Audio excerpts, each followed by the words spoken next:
Magandang araw, klase. Ngayong araw, ang tatalakayin natin ay tungkol sa alamat ng anay.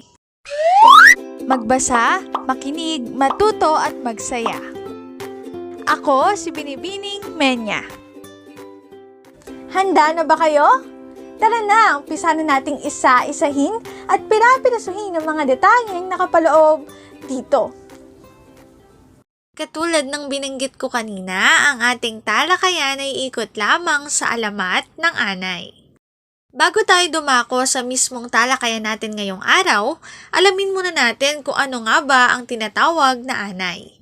Ang mga anay ay minsang inuri bilang hiwalay na orden mula sa ipis, ngunit ang kamakailang mga pag-aaral na pilohenetiko ay nagpapakitang sila ay nag-evolve mula sa mga ipis dahil sila ay malalim na nakapaloob sa loob ng pangkat na ito at kapatid na pangkat ng mga ipis na kumakain ng kahoy ng genus na Cryptocercus.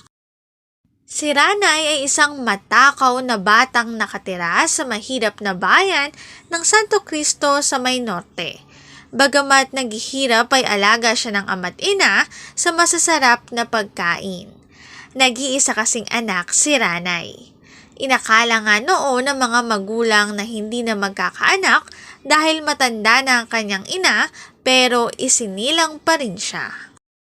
Mahal na mahal ng ama't ina si Ranay. Halos gawin na siyang prinsesa ng mga ito. Ayaw siyang pagawain sa bahay at sustentado siyang mabuti sa pagkain.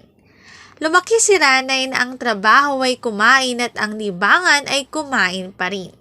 Payat na ang ama't ina niya para matustusan ang kanyang pangangailangan.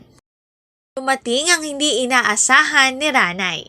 Magkasabay na namatay sa isang aksidente ang kanyang ama at ina.